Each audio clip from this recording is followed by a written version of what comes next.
playing with the video again. I've watched a lot of videos today and had ideas for responses. Watched one of my other videos that I made the other day, which I almost posted and didn't. And on the one hand, I'm glad I didn't, because I said a few things in there that would definitely need to be clarified or have a disclaimer on them. But I guess I was playing a King Heathen role at the time. If you're familiar with King Heathen, he's usually got his trusty little tankard there filled with beer, or he drinks wine, I guess, sometimes. And I had some wine, and it was the first of my drinking sessions that I've had in like 4 or 5 years. So I had 2 glasses of wine, and I don't drink, so it had quite an effect on me. And I said a few things that, although I would still hold to those things, I would probably like to clarify them a little bit, expand or expound on them,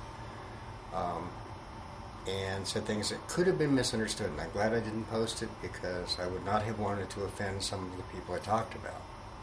Plus, some of the things I said, because of those 2 glasses of wine, they weren't exactly clear, spot on, exactly what I meant, and could be misinterpreted. So I didn't post it, and I probably won't. But it got me thinking, what do I want to post on YouTube? Do I want to make YouTube a platform for my thoughts and ideals and the way I would like to see life, the rose-tinted glasses that I want to view things through? Do I want to come across as this intelligent, even not unemotional and not dispassionate, but a person who doesn't have extremes of one end or the other? Do I want to post it like that? Because I think that's probably the best way to reach the most amount of people. Unless I wanted to be a attention whore, subscription whore, and rant and rave and cause drama, and that's not at all. I definitely don't want to do that. I want to reach as many people as I can and transmit my ideas. Don't have to agree with them. Don't have to proselytize them for me.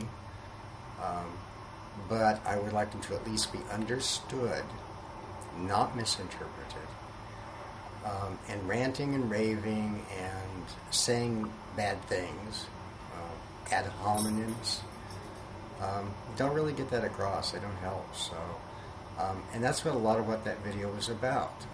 Some of it, though, was quite, I thought, quite informative of my views, quite self-revealing, a very good introspection, and it helped me a lot. So I think one of the things then about making YouTube videos is that even though we don't post a lot of what we might make, it actually is not a bad thing, because it allows us to speak our mind, thinking we're speaking to the world, and then come back and sometimes do our own self-editing. And we learn from that, at least I do. So I'm not sure what I want my YouTube channel to be. I want to have lots of subscribers, I want to have lots of people listening to me, and lots of dialogues going on. But I don't want to do it with that being the main focus, because that really defeats the whole purpose then.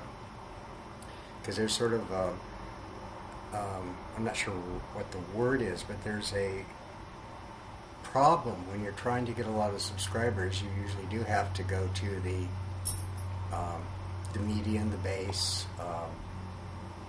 and by doing that, you a lot of times will then, in fact, censor what you say so that you don't offend. And when you censor what you say, you wind up not really saying much of anything. It becomes too bland. So I'm not sure what I want, and I'll keep trying and I'll find out.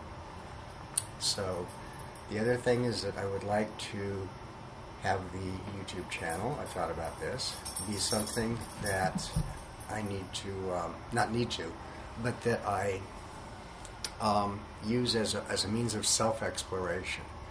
Like I said, the video that I made after having watched it several times, my ideas are more clear in my own head. I might be able to express them better in a future video, and they've helped me think about it. So it could, in fact, be a very good means of self-exploration, but I don't want it to become, like some of the channels that I've watched, just another form of mental masturbation. Excuse me. I don't mean to say quite so frequently. One of my videos, I did that, and somebody teased me. I'm trying to work on it, so I will do my best not to or whatever. So this is going to be there I go. It's like impossible. I cannot talk without saying and I think maybe I talk that way when I'm talking to people too. But when you're talking to people in a personal face-to-face setting, I don't think that comes across. And sometimes it's good for a pausal effect. I know that Phil Helane's made a video once recently that he talked about he didn't have time to edit it, and there were too many spaces, too many pauses in it. And in fact, I thought, as watching it, the pauses were just right. It allowed us to absorb the thought, the feeling, or the emotion that was being expressed. Sometimes, because we're so used to instant everything, little 5-second sound bits, 15-second sound bits, that we forget that it sometimes takes our brain a few moments to process information that's received and then to go on.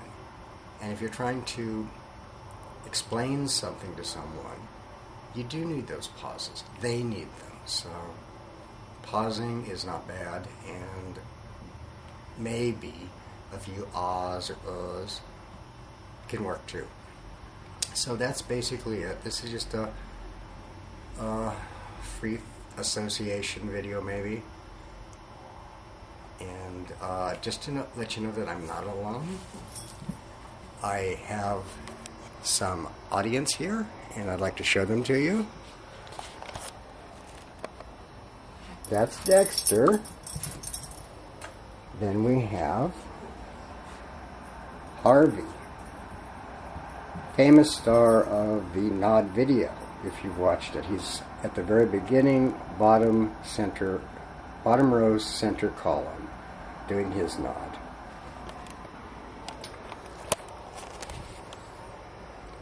So I will say goodbye and peace out.